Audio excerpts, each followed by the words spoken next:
Hello and welcome to the 5th bonus video in the 20 years of MCF celebration. I'm MCFPapa. This video is the second part of the Retrospective series covering what I consider to be the Golden Era of MCF. I feel these games struck a perfect balance between hidden object scenes, puzzles, and environments to create some of the best experiences the series has to offer, and so I consider these Golden Era games to be the absolute peak of the Mystery Case Files series, and a peak that will probably not ever be topped. 1 year after Madame Fate, they released Return to Ravenhearst, where, you guessed it, you return to Ravenhearst. Imagine that. It was the first return, but it would be far from the last return to Ravenhearst in this series. This game had probably the most interesting way I even learned that it existed. I went to an arcade and I saw a movie stop arcade machine, which usually had DVDs as prizes, but this one had some Wii and PC games in it, one of which was Return to Ravenhearst. I didn't win it. I don't even think I really spent tokens to try to get it, because I didn't understand that it was a different game from the first Ravenhearst. I thought, why bother trying to win it since I already had Ravenhearst? But it was a few months later I saw the game at Walmart and realized, oh, it is an actual separate entry, and then I begged my mom to get it for me. Now, one of the most important things this game did was give the Master Detective a personality. Before this game, various people in the crime computer communicated with the Master Detective, but the most we ever heard from the Master Detective themselves was "Your Majesty, I know" at the end of Madame Fate, which doesn't really tell us anything about the Master Detective. But in Return to Ravenhearst, we get a ton of moments where we learn the Master Detective's thoughts. The case report is a very informative new feature they added, which allows the player to get a recap of key points in the story, and it especially comes in handy if you're coming back to the game after a day or two away, so you can reorient yourself with where you are in the game. But it isn't just for information like that and hints related to puzzles. It also shares the many thoughts the Master Detective has regarding the events of the game. In addition, we see the Master Detective's thoughts when analyzing all the elements within the game, and they'll even crack a few jokes now and then. Prior to this, in the series, the Master Detective was a generic stand-in for the person playing the games, and while they are still meant to be a stand-in, in every entry in the series from Return to Ravenhearst onwards, the Master Detective does have some character in their own right. It's far from being fleshed out compared to some other game protagonists, but it's better than the total blank slate they were in the classic era games. The other massive thing this game did was totally change up Big Fish's hidden object game genre. Instead of entirely being comprised of hidden object scenes, now the main gameplay is a point-and-click adventure, with scenes that contain vignettes for you to find and use items in. Gone is the level-based progression system. Now you're organically going through locations, exploring them, and trying to find the way forward. The kicker is these things aren't even really something brand new Big Fish Studios came up with. I Spy Spooky Mansion was clearly an influence on the series as a whole, and that game had similar point-and-click gameplay which predated the MCF series by several years. However, Return to Ravenhearst innovated a ton on what came before, and it was thanks to the popular MCF series going with this style that the other Hidden Object series adapted to a similar style of point and click. Something I love about this game is that it doesn't hold your hand. The game is pretty linear, where you need to unlock most areas in order. You can't really skip around at all, really. But there's no explicit message that says you need to do this now. It's up to the player to figure out where things go, and maybe get some hints from the journal if they're stuck. They make this clear with the environment design in the game, like the hub showing that there are 3 areas you can go to, but you're only able to open one of the doors when you first enter the room. My favorite example of them doing this teaching without telling is the general store's elevator.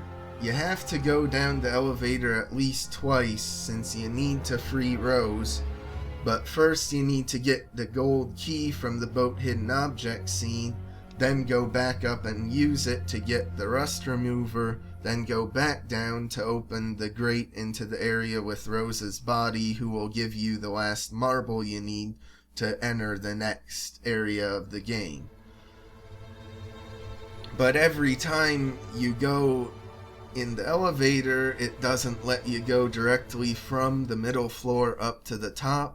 You have to go down to the bottom floor, see the light flash red, and then go back up. You could argue that this is a time waster because it's annoying, and I'm not saying it isn't, it is kind of annoying, but at least it's annoying for a reason. The elevator leads to the final area of the whole game, so it's important that a player knows the floor exists. And because it's annoying being trapped in an elevator at least twice with nothing to do, a player's much more likely to remember that room later and come back to try to unlock the final floor near the end of the game. While I enjoy the music of the earlier games, the soundtrack of this game is the first in the series I'd consider to be a work of art. They hired a full orchestra to do the music, which adds an immense level of quality. The music is beautiful and atmospheric, while at the same time having a haunted and sometimes kind of sad sound to it. Judging from the behind the scenes, all the orchestra had to go off of was some concept art and rough images for the game, so I think it's very impressive that they managed to make music which fit the game so well. Or maybe the developers made the game fit the music. I'm not sure. Another element which adds so much to the quality of the game is that it uses live actors for all the characters instead of just an animated 2D drawn character. While green screen tech wasn't the best in 2008, they had many clever workarounds for it. Most of the characters are ghosts, so they can be colored white, or in Charles's case colored dark, and shimmer around to mask any pixelation within their green screening. The only scenes I'd say have aged kind of poorly are the ones involving Victor, but I suppose they tried the best they could at the time with a human character. Even then, they managed to hide it in the scene of Victor on film by making it black and white. And almost no other PC hidden object game has even tried to do live actors, so I do give massive props to Big Fish Studios for putting in the effort in this game. The story of Return to Ravenhearst is that we've returned to Ravenhearst, get it, and need to rescue Rose from her captivity after learning about her at the end of Madame Fate. Then, once we free her, we learn about her twin daughters we need to rescue as well, and then once we free them, we decide to stop Charles in his soul chamber. Even though there's 3 separate goals over the course of the story, the game flows really well between each of them. It also added a ton of lore to the Ravenhearst saga. The original Ravenhearst focused on freeing Emma, and we didn't learn what happened to Rose and Charles at all. In this game, we learn Rose had twin daughters, and all of them were kept underground and tortured by Charles for years in various twisted buildings until they were killed by him to power his immortality machine. Now, this doesn't quite connect with what was established in Ravenhearst, because I'm not really sure why Emma wouldn't mention Rose also being trapped to us when we get the last entry in her diary, and why Emma never wrote about Rose having daughters which live at the mansion with them in any of her diary entries, or why the heck Charles would build giant structures for Rose and the twins, but kill Emma right away and keep her body in a simple bricked off part of the cellar. But I suppose most of these can be explained as they didn't have a clear idea of what they wanted to do in the sequel when they were making the original Ravenhearst. But it is a bit strange. Seeing the torturous conditions that Rose and her daughters went through does a great job of making the player feel for them and want to work towards freeing them and stopping Charles for committing such horrible acts. Like the original Ravenhearst having lines spoken periodically by Emma, this game also has background lines the characters will say. Some of these are pretty chilling, like Rose calling for help and sobbing. I can't find you in the dark. Where are my little angels?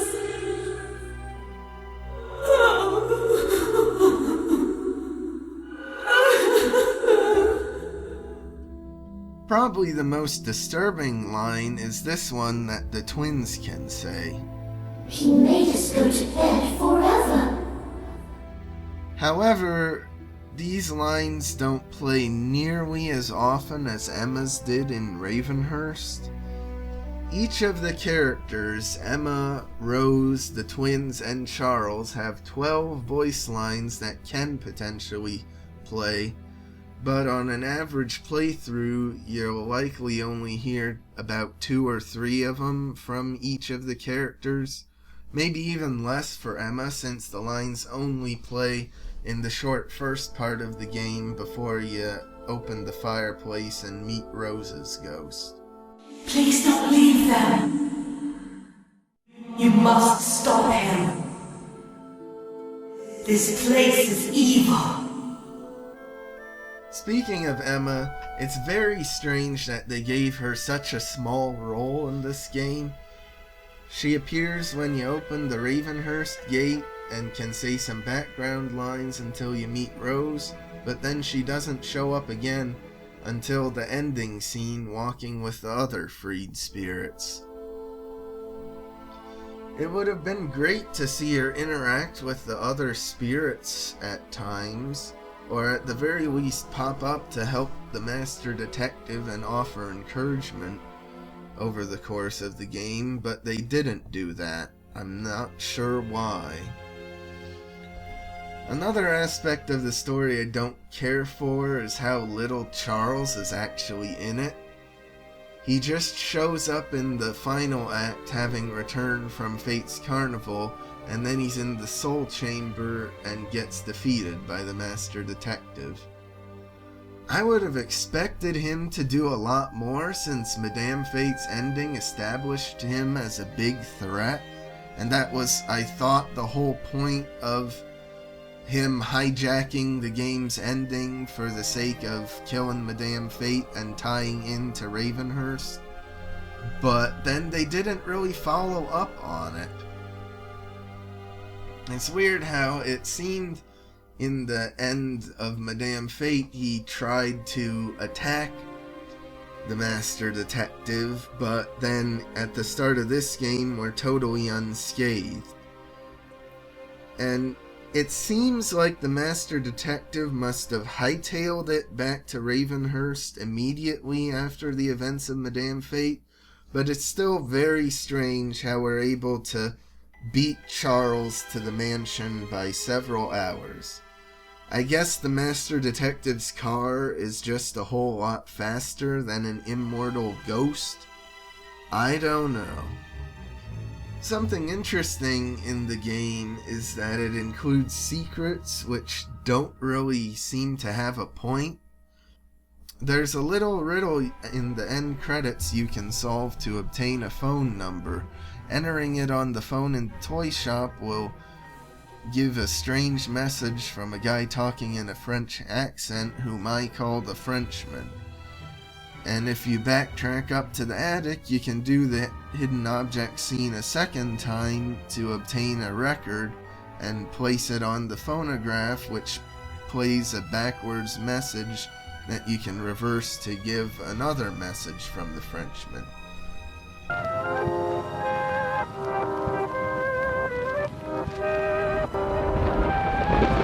The concept of moving between differing moments is much the same as moving between 2 points in space.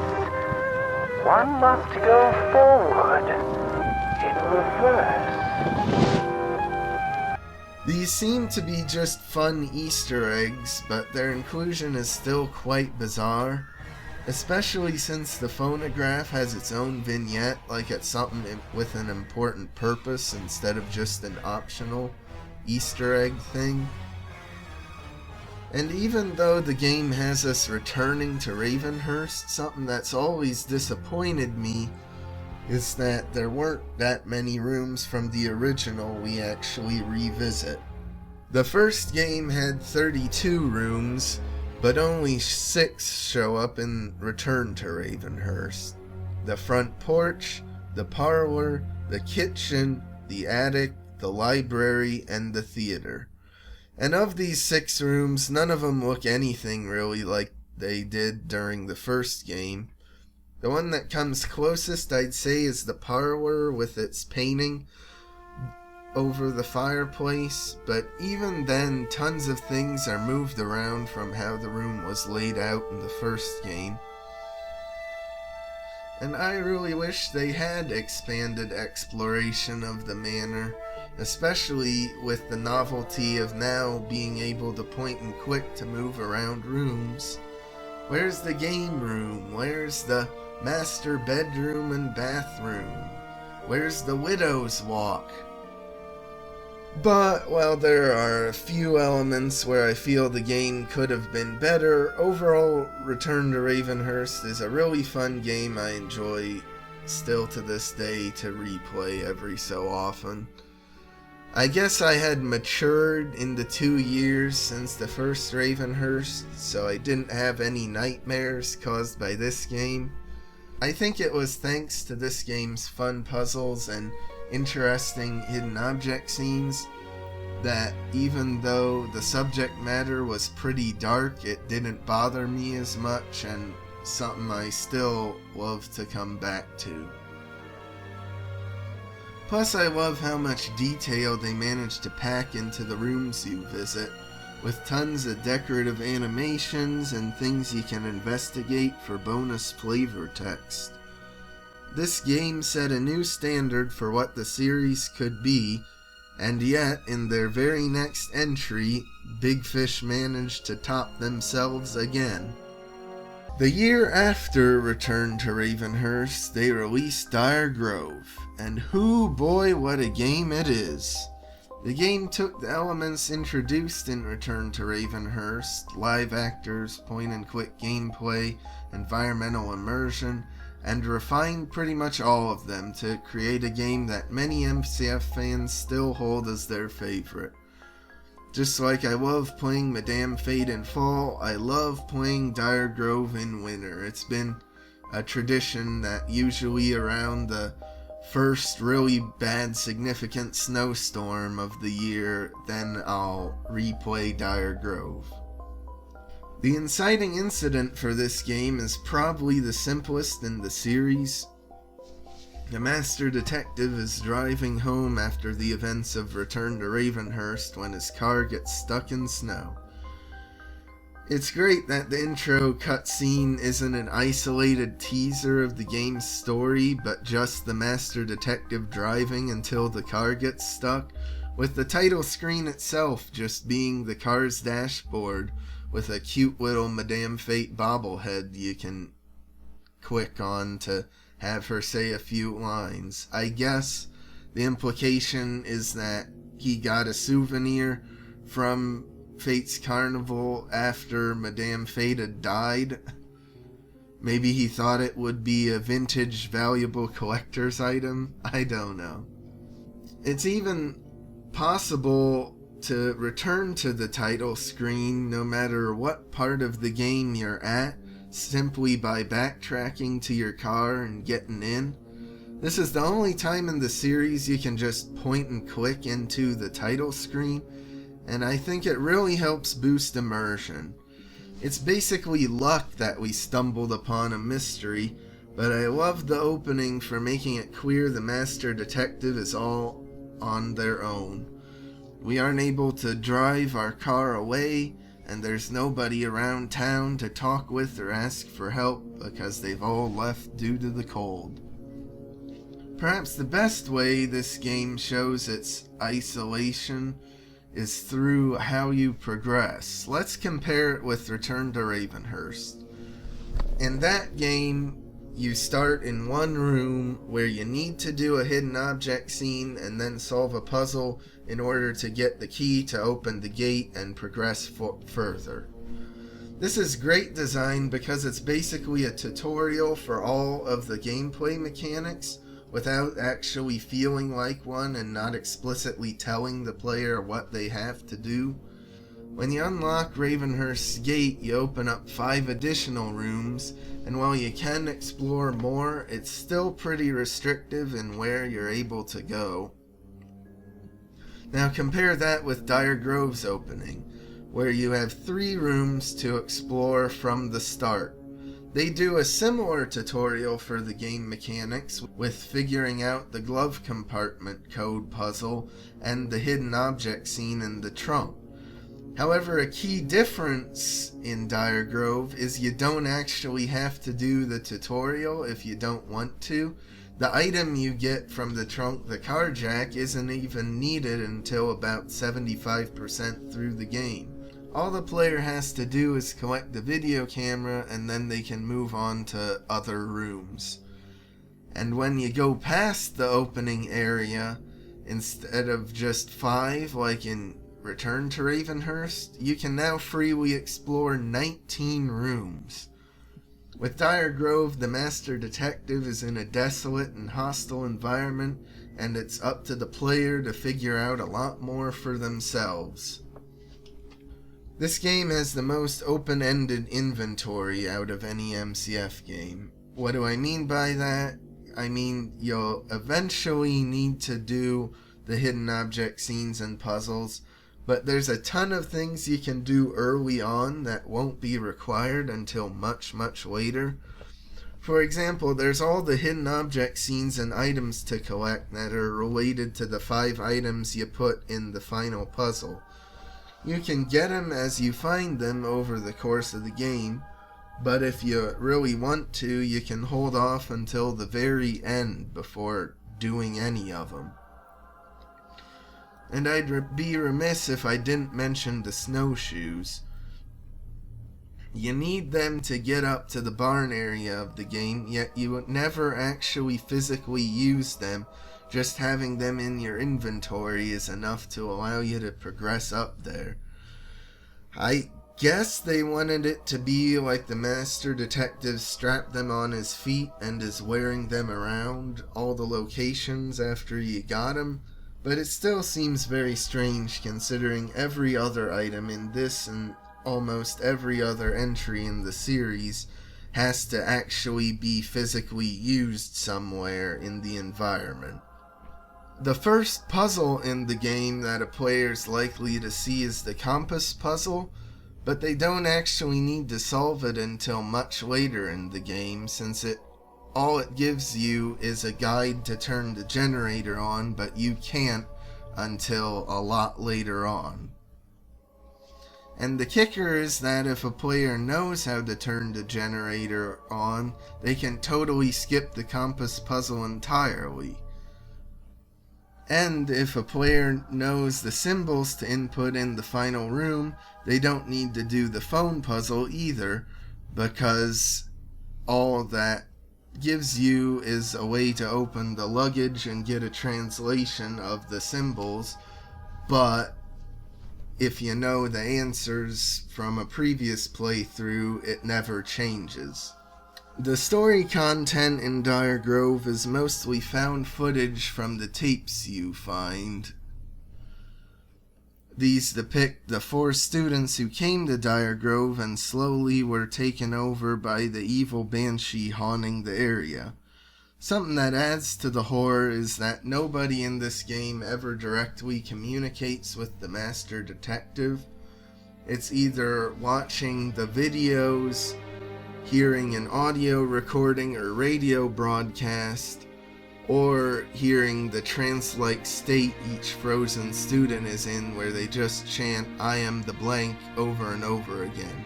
"I am the fisherman, I am the fisherman, I am the fisherman, I am the hunter, I am the hunter, I am the hunter, I am kind of annoyed, I am kind of annoyed, I am kind of annoyed."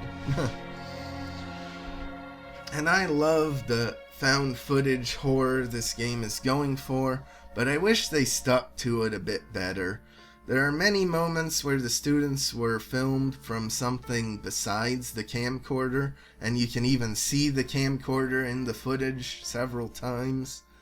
So I wish they had done it a bit more faithfully, but I suppose they did it this way so their footage would be a lot higher quality and not so much shaky camera of them running everywhere. Perhaps that's why they designed it to be more third-person footage rather than first-person POV all the time. Well, in Return to Ravenhearst, the live-actor integration meant either putting a ton of filters over them or a heavily pixelated look. They thought of more interesting ways in Dire Grove. Most of the live footage is videotapes, which means they didn't need any green screen at all.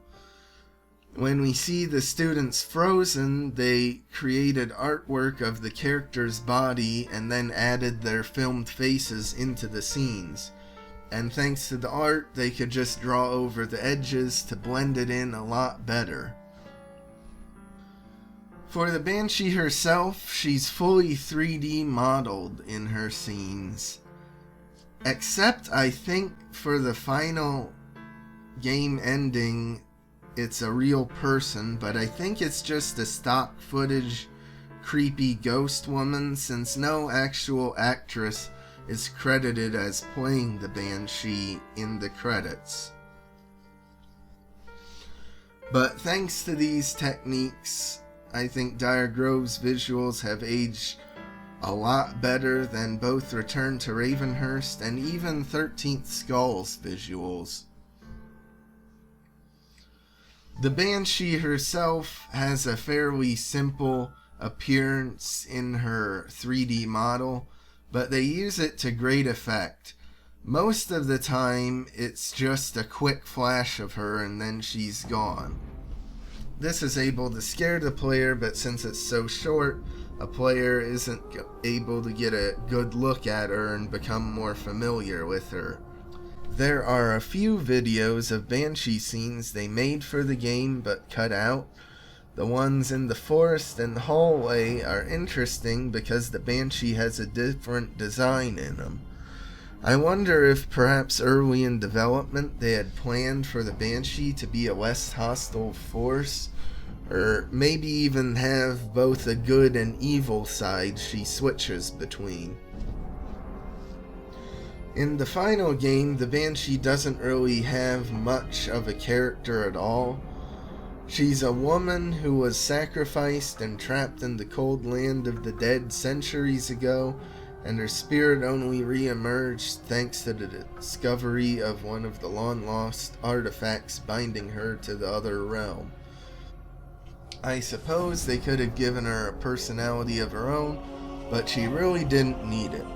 She's a force of nature causing Dire Grove to freeze over, and that's all she needs to be.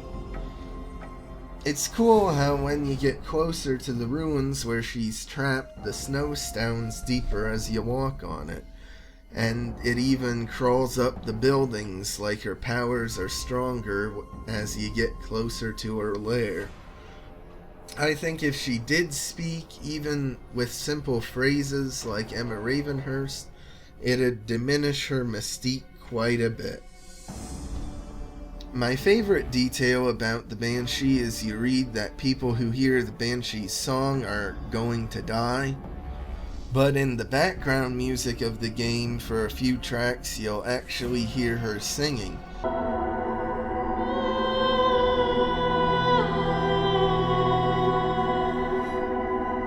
Now that's a great eerie moment in the game, but it's not something they explicitly spell out. They trust the player is able to put two and two together and figure that out on their own. However, after all of these great elements in the game, that brings me to one aspect of this game which was certainly revolutionary, but I wouldn't call it good at all. Dire Grove was the very first game on Big Fish Games to have a collector's edition, where for $20 instead of $10, you get additional bonus content. The main feeling these collector's editions have is that you don't necessarily get the complete experience by just getting the standard edition. However, there's not been a single CE I've ever seen that adds enough stuff to justify doubling the price of the game, neither within the MCF series nor in any other game series sold on Big Fish. I suppose the $10 base game price point is to sell it at more of a loss, while the $20 CE price is much more profitable since it was a lot less work to actually make the additional content. My main issue with the format is that it's such a huge price discrepancy. If they had the balls to charge double the price for the CE, then they should offer twice as much content. But you're lucky to even get a third more content in a collector's edition. To me, a much more reasonable price would be $3 to $5 extra for the CE. And oh, look, that's the price it is on Steam, where brand new collector's editions cost just $14 at the base price, and older collector's editions are just $10. Nowadays, it seems pretty much every game under the sun has to have a deluxe edition of some sort, and they typically don't add enough content to justify the increased price either. So Big Fish were pretty ahead of the curve way back in 2009. I can't help but wonder if Dire Grove itself wasn't as good, or at the very least didn't sell as well, would the collector's edition system have been as widespread on Big Fish's site? Maybe it was inevitable. Just like other game platforms moving to make tons of Supreme Ultra Deluxe with new funky mode editions, the Big Fish market probably would have too sooner or later. But I firmly believe a major reason why CEs became so prevalent on their site was because it began with an entry in Big Fish's flagship MCF series, which also happens to be one of the best entries the series has ever had. I really doubt that if the first CE released was Big City Adventure Vancouver or Ranch Rush 2, it would have gone over nearly as well. That just shows though how on top of the world the MCF series was at this point. It was able to totally alter the course of the entire PC casual hidden object puzzle adventure genre, and that's no small feat.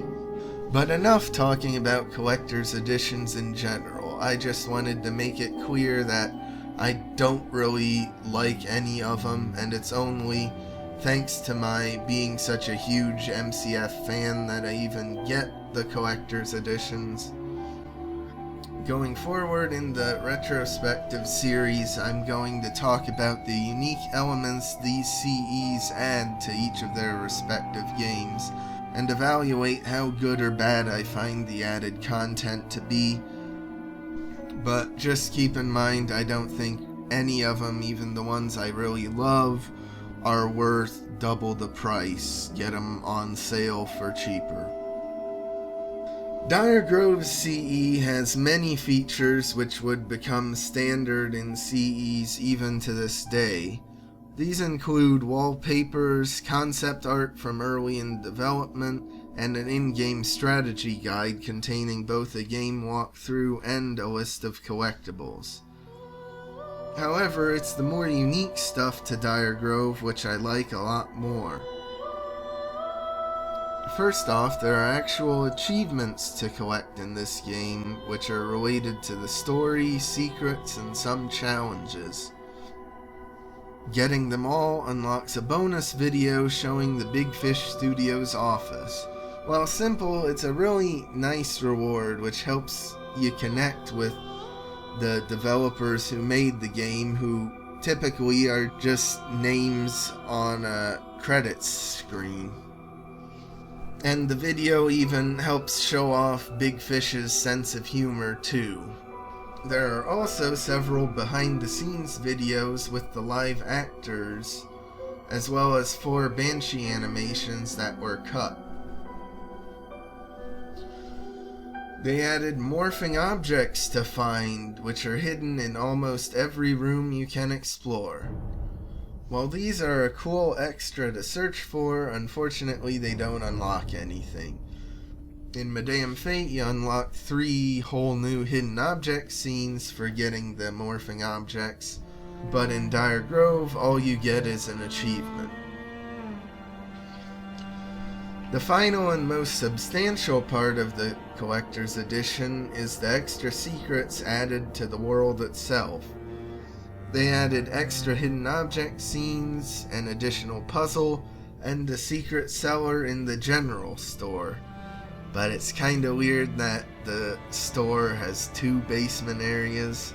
I guess one is like a root cellar and the other one is more of a basement cellar.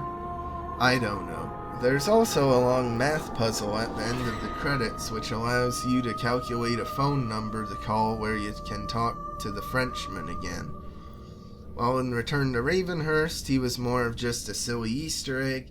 This time around, the Frenchman directly references Charles Dalmar. Additionally, the bonus puzzle uses words like ravens and avenge, and it unlocks a drawing of the lighthouse near Ravenhearst shining on a particular spot. Perhaps they originally planned for Escape from Ravenhearst to be the next entry instead of 13th Skull with all these teases, but decided that 3 Ravenhearst games and 5 entries was too much. The significance of shining the lighthouse onto a point is that it's a trap special built for the Master Detective, so this seems to be Charles's plans for the future.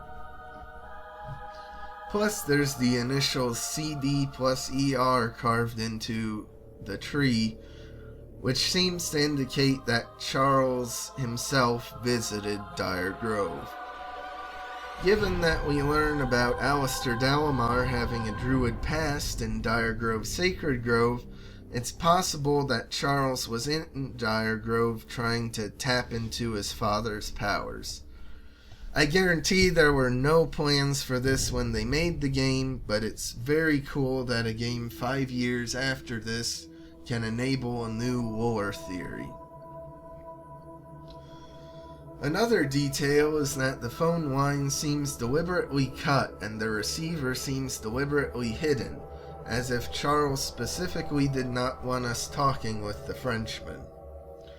But this raises even more interesting questions, because we have never learned who the Frenchman is. How does he know Charles? Is he another Dalamar?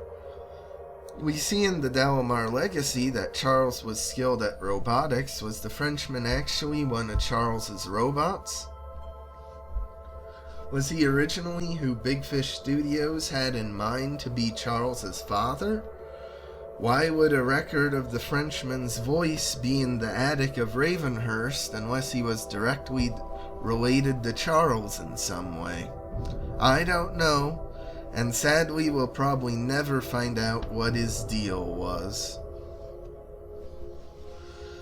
All in all, my favorite feature about the Collector's Edition is that its gameplay content is integrated incredibly well into the main game itself. I don't really care for the usual methods of modern CEs where they have a small separate bonus game, usually involving totally different characters. With Dire Grove, they all fit in well and add more depth to certain scenes which weren't used as much in the standard edition. And I would love to see this design approach come back in other modern MCF games. After Dire Grove's success, it was clear that Big Fish Studios were on a roll. The next year we got 13th Skull. This game was the first ever digital game I had. So from this point on in the series, I'm not really gonna have much interesting stories about getting the games themselves besides, oh, I downloaded it. Sorry if that disappoints you. While I loved this game, its approach to many elements was the complete opposite of how it was in Dire Grove. First, while Dire Grove had minimal guidance and left the player to figure out what to do and where to go themselves, 13th Skull features an objective tracker that's always visible on the status bar, telling the player exactly what they need to do next. When you get a new objective, they even display a giant objective received message just to make sure you don't miss it. In Dire Grove, nobody ever directly interacted with the Master Detective, but here in 13th Skull, the core of the gameplay is talking with various characters. Often they'll directly say what to do next, like Magnolia asking us to get her crayons, or the bartender asking us to make gumbo. Several objectives in this game could be considered fetch quests, but at the very least they tried to make the fetch quests enjoyable. In Return to Ravenhearst and Dire Grove, vignettes all work the same way. They have an item to pick up or a place to use another item, then once you've done everything, they'll be unable to be used again. And while there are still some vignettes like those in 13th Skull, there are also several always active vignettes. These depict a small cluttered scene and you need to look through them to find items for the current task.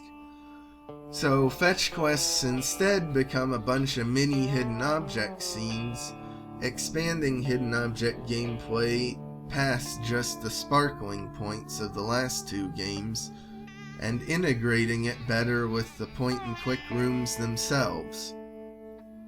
Once again, live actors are used. In Return to Ravenhearst there were 5 actors, and in Dire Grove there were 4, but here in 13th Skull there are 11.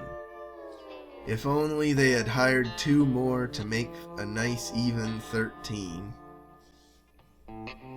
With so many characters, there's a ton of great moments for the humor to really shine.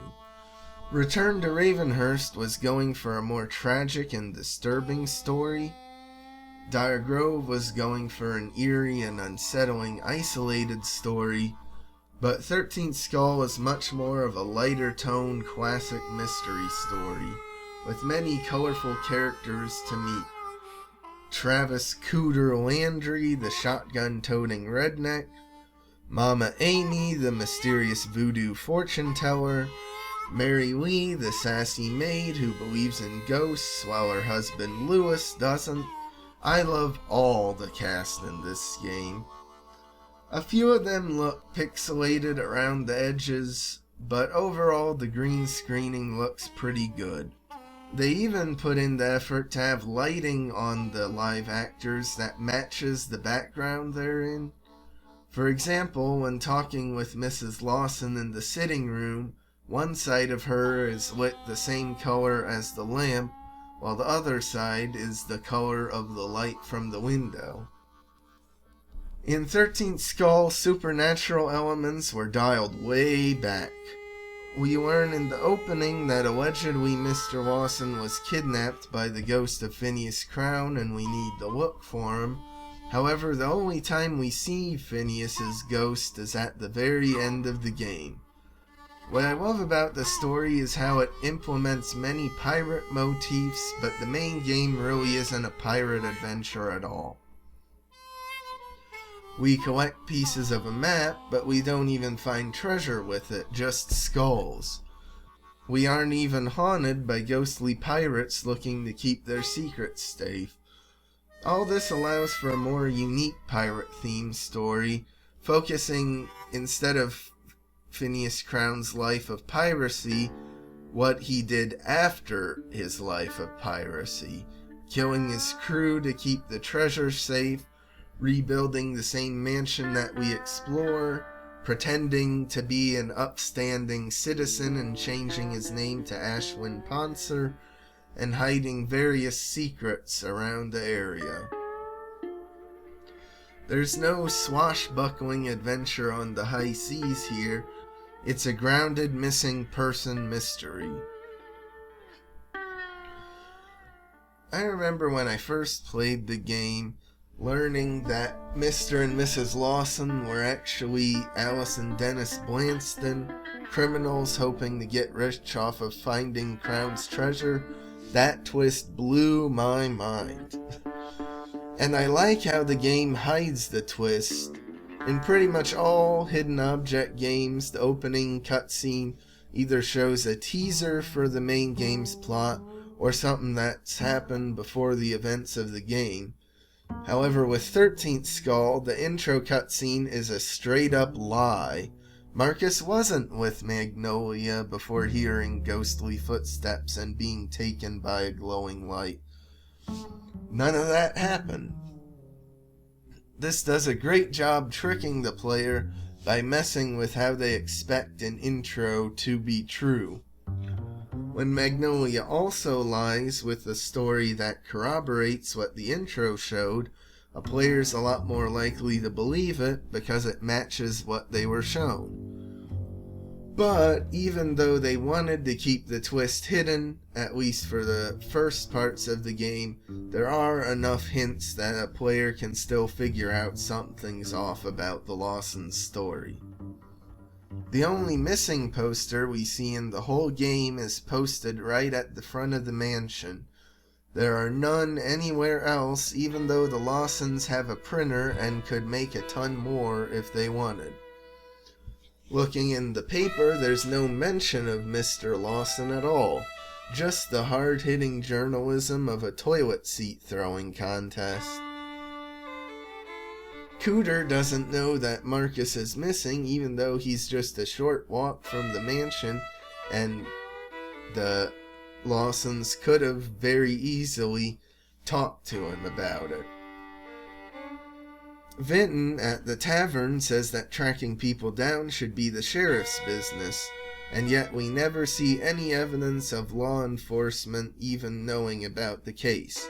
And of course they wouldn't have any official law enforcement involvement, because then they'd probably get recognized as notorious criminals. And finally, there's the stranger in the swamp who's comically over the top with his evasiveness and desire to be left alone, yet we can still see him watching us from a distance, menacingly. All in all, I really enjoy the main game's story. I especially like the ending where they make a little joke about Phineas Crown's ghost actually being real and giving the Blanstons their comeuppance. The effects of them being driven into the water are kinda bad though. I don't know if they were strapped for time or what, but it just doesn't look very good. Also, it's kinda messed up that Big Fish Studios were willing to kill off 8-year-old Magnolia too. I guess it's because she's also complicit in her parents' crimes, but that seems quite harsh, especially since they didn't do anything that serious like murder. I'm not sure what they were thinking, but since Black Crown revealed she didn't actually die here, I guess it's all good and not an issue. For the collector's edition, they added a bonus game, the first one of the series. However, it fits in much better than most other bonus games because it's essentially just an extra chapter of the main game. You can still go to all the areas you opened in the main game. Your journal pages continue right from your last entry, and you can even flip back to see all the old pages you wrote during the main story. While I would have liked to see a bit larger of a bonus game, what we got here was pretty great. I praised the main game for not being a stereotypical pirate adventure, but here in the bonus game, that's exactly what we got. We climb aboard two of Crown's pirate ships. Crown's ghostly voice taunts us periodically. Beware the curse of Crown. The swamp shall be your home. You'll soon be joining me crew. We end up finding a massive pile of treasure at the end. And we even find a way to put a stop to Crown's ghost. I feel this was the best way to handle these elements, because while the main game is able to have a more unique pirate-themed story, this way people who wanted more pirate stuff in the game were able to have it, albeit with the extra $10 price tag of the collector's edition. But that's not an issue nowadays because you can get the game on Steam for just $10 or less on sale. So if you want to play it, get it on Steam. Besides just the bonus game, there were the crown insignias scattered throughout the main game's locations. The brown ones are pretty basic, but they add a little something extra to search for in the pseudo hidden object scene vignettes. While I like the brown ones, my favorites are the golden insignias, which often require more thought to unlock them. You see a can you can't open and an icy freezer in the main game, yet it's only in the bonus game that extra hidden object scenes pop up to give you the relevant items. As a secret, they're fairly well hidden, but they made sure that one of the hidden object scenes is on the way to the can.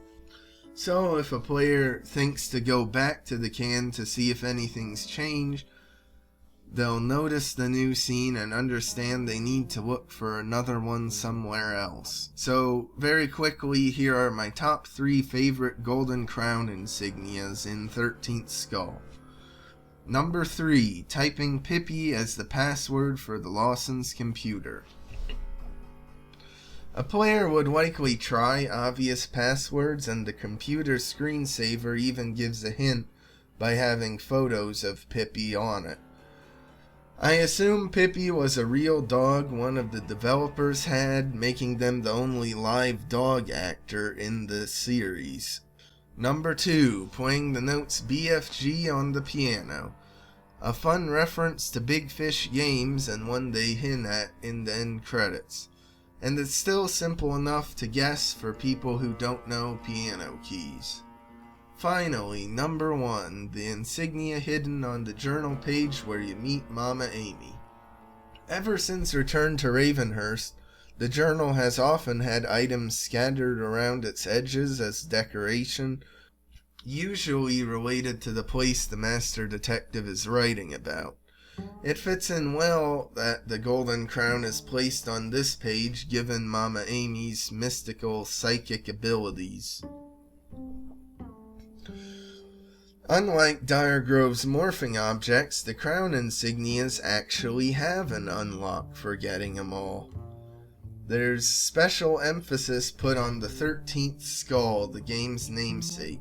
While the other 12 were chucked in waterlogged cannons in the swamp, a secret chamber in the cellar was made to house the 13th skull. But in the main game, there's never any explanation for this. Even in the bonus game, just playing it through doesn't explain why Grace O'Malley, the 13th crew member, gets paid double what anyone else does. But when you get all the insignias, you unlock the stateroom chest, which has 2 notes inside. The first reveals that Grace is betrothed to Phineas and they have a daughter together. The second reveals that Grace has sent their daughter Abigail to England with over half of Captain Crown's treasure. Phineas was probably always planning on killing the crew, but it was likely him discovering about Grace's betrayal that pushed him over the edge to burn them all at the mansion that specific gathering. The key thing in the note is the name Abigail. In Return to Ravenhearst, the certificate of admission to the asylum reveals that Charles's mother was named Abigail. So, at the very end of the bonus game, 13th Skull is revealed to be a Ravenhearst game. I wonder if they planned on a Bad Blood type storyline for Charles, where because Crown is so evil, Abigail turned out to be evil, and then Charles turned out evil also. Or maybe they just thought it'd be a cool connection to reward people who bought the collector's edition. One notable omission, however, is that the Frenchman isn't in 13th Skull, neither in the main game nor the CE content. There's even a phone where you can freely input numbers, but there isn't one for the Frenchman. I don't know if they only wanted the Frenchman to be a 2-off character, or perhaps they scrapped whatever plans they had for him. Who knows? Maybe the lore reason is that Charles or Victor killed him in the time between Diregrove and 13th Skull. Other than that, I have pretty much no complaints with 13th Skull. It's about 15 years old and still very fun to replay. I love so much about it, from the title screen whose elements make a skull shape, to the frequent use of the harmonica in the soundtrack to give it a southern flair. 13th Skull's a perfect summer game where you can feel the heat and humidity in the environments and hear the noise of bugs flying around. It's strange that there doesn't really seem to be a game in the series I'd consider a perfect spring game, but I guess since spring is for vibrant and colorful life, it's not exactly something that suits paranormal mystery stories well. Well, that's all for the PC games I'd consider part of MCF's Golden Era. There's one more entry to discuss that was on the Wii, the Malgrave Incident, which, just like Millionaire, was published by Nintendo themselves.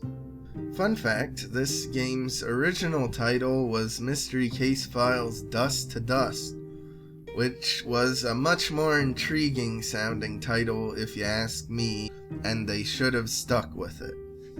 Back in the day, I loved the Wii, and I loved Mystery Case Files, so it was a perfect match that they did something for it.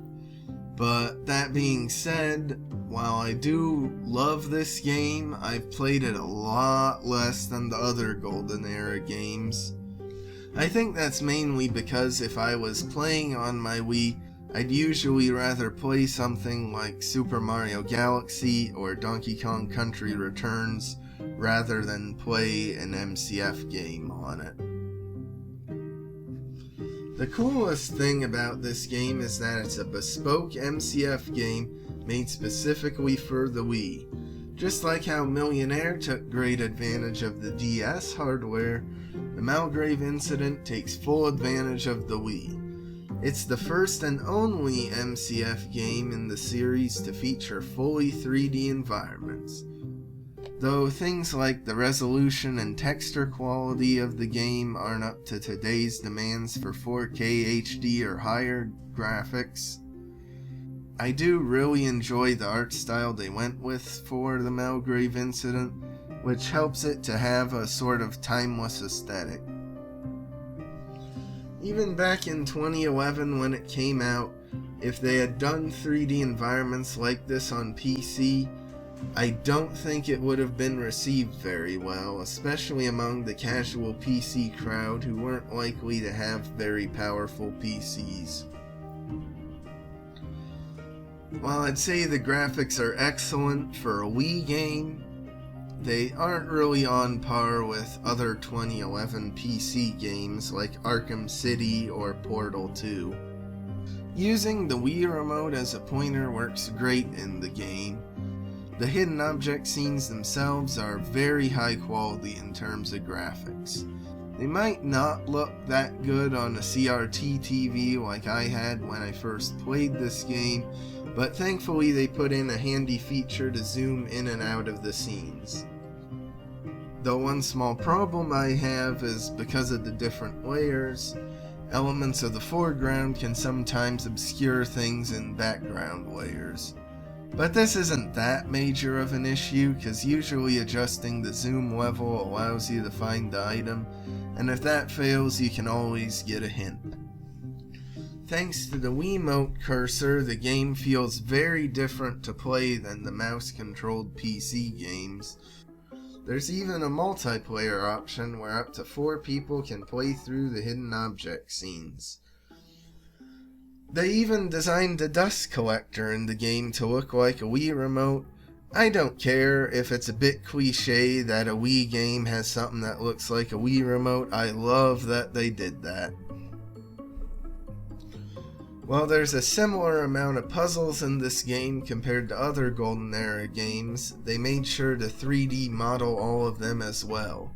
This helps elevate even the simpler ones to seem bigger than they actually are. For example, the puzzles where you need to rotate rings so that the dust can flow into the center. This is a fairly common puzzle in hidden object games. However, in the Malgrave Incident, you're using the Wii remote to physically move the rings around, which adds more interactivity and makes it feel more involved. This game's story is pretty basic. You've been called to the island by Winston Malgrave, and he wants you to navigate the island to collect dust he can use to restore Sarah. This means that not only are you doing a hidden object scene to get an item to use, you're also doing it so you can collect the dust for Malgrave.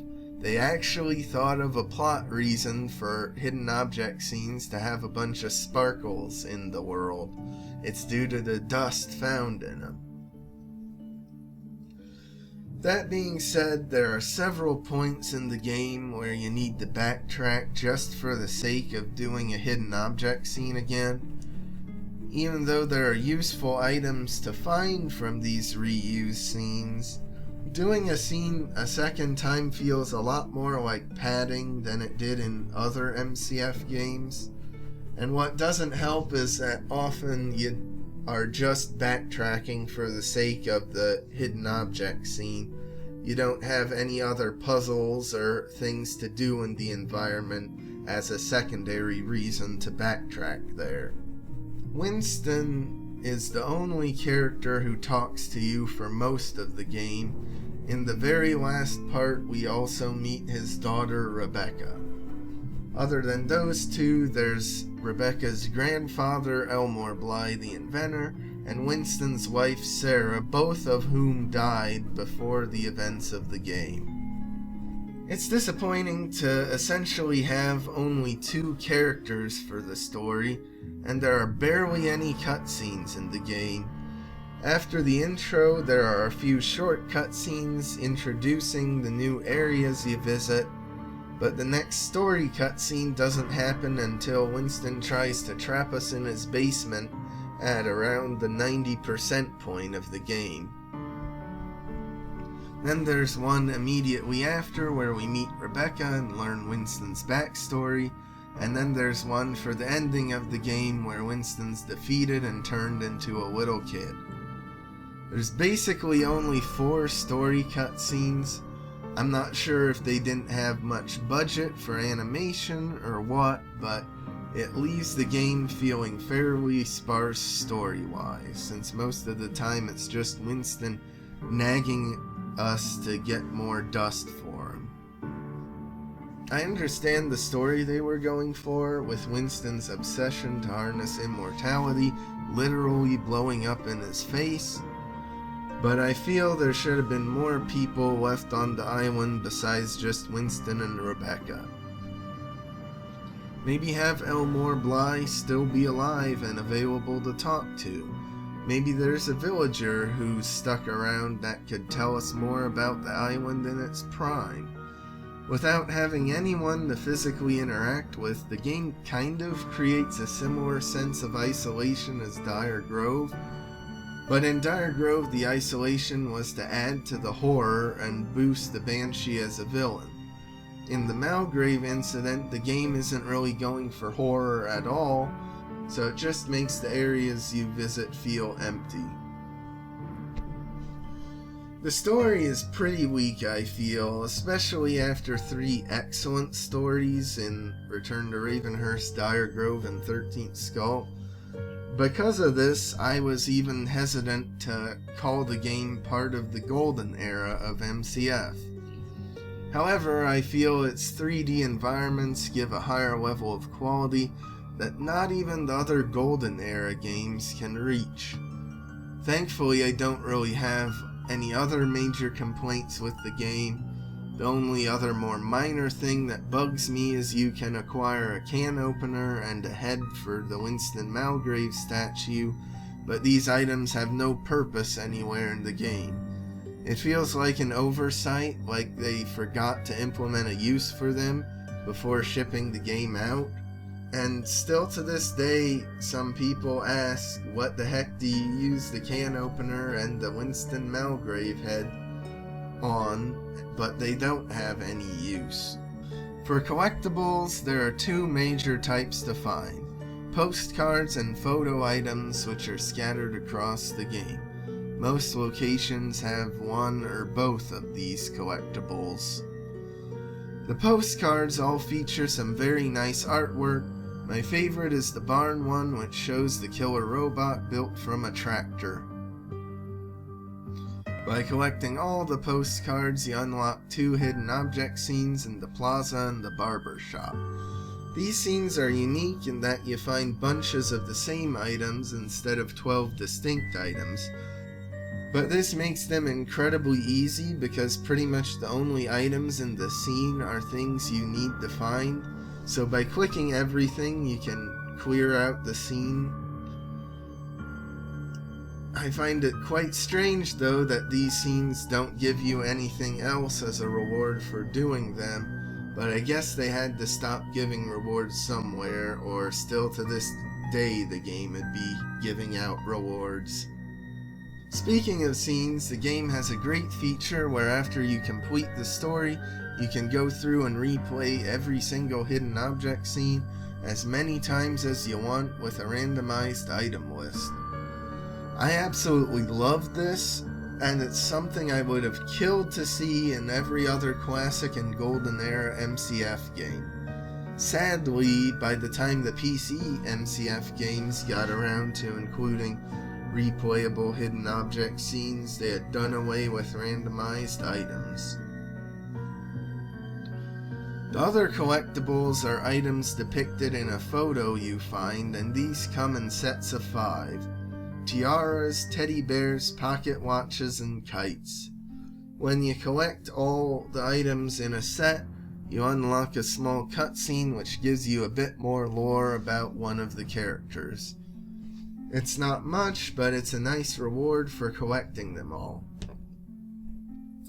My biggest complaint about the collectibles is that some of them can be quite difficult to find, but I give the game some credit for including the extra lore, collectibles, and replayable hidden object scenes within the base game itself and not arbitrarily locking them behind a collector's edition that doubles the price. So that's one positive for them. The saddest fact with this game, however, is that this was the final MCF game they ever made for any consoles. Well, at least it's the last bespoke MCF game. They ported some of the other PC games to the DS and 3DS after this. But it just shows how much Big Fish were willing to invest in the MCF series back at this point. I think another console MCF game would be amazing, but sadly I really doubt we'll ever see another one, because it's unlikely their investment with this game paid off. Hiring an additional studio in Sanzaru Games and developing a whole game with 3D graphics for the Wii had to have been fairly costly, and I doubt the game sold enough to be very profitable. How many Wii gamers wanted to play a hidden object game on it? I don't think very many. It also came out in 2011, which was when the Wii's popularity was already on the decline. I speculate that this game was the first nail in the coffin, which would eventually lead to Big Fish Studios being disbanded and the reins of the series handed off to other developers. But we will get much more into that in the next retrospective, covering the Swan Song era of Mystery Case Files. So like and subscribe if you want, and I'll see you tomorrow for the next bonus video.